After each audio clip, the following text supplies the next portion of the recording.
Bashkimi Demokratik për Integrim vazhdoi me ndryshime edhe në degët e partisë nëpër qytete.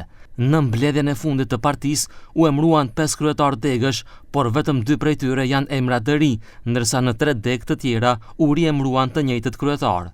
Ndryshime u bën në Çajër, ku në vend të Bekim Nezirit kryetar dege u zgjodh Bujar Osmani, si dhe në Tetov, ku Faton Ahmetin e zëvendësoi Bajram Rexhepi. As Osmani dhe as Rexhepi nuk arritën të fitojnë zgjedhjet lokale si kandidat për kryetar komunash, por kjo nuk u konsiderua pengesë për emërimin e tyre në këto pozita partijake. Në Kumanov, për kryetar dege u riemërua Ridvan Hasani, në Strug Faton Pollozhani, ndërsa në Gosivar Valdet Xhaferi. Ndërkohë mbetet e paqartë se çfarë do të ndodhë me degët e tjera, duke pasur parasysh se BDI ka rreth 33 degë në mbar Maqedoninë e Veriut.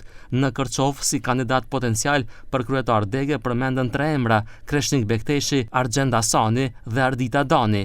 Në Saraj, deri më tani kryetar dege ka qenë Hisni Jakupi. I kontaktuar nga Televizioni 21, Jakupi deklaroi se vendimi i takon kryesisë së partisë dhe shtoi se është i gatshëm të vazhdojë ta ushtrojë këtë detyrë nëse rizgjidhet. Në Haraçin, çështja e kryetarit të degës ende nuk është diskutuar. Atje dega mbetet e paqartë edhe për shkak të tensioneve mes dy grupeve brenda partisë, të cilat shpeshherë kanë qenë publike.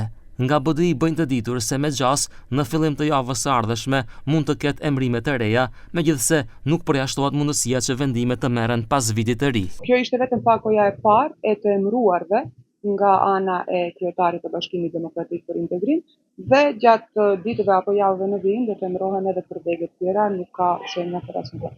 Ndërkohë, kryetari i BDI-s Ali Ahmeti në mbledhjen e parë të kryesisë së Këshillit të Përgjithshëm emëroi Faton Ahmetin shef të kabinetit, Arta Bilali Zendelin zëdhënëse të partisë, ndërsa Shemshedin Beqiri u emërua këshilltar i kryetarit për marrëdhënie me Shtetet e Bashkuara të Amerikës.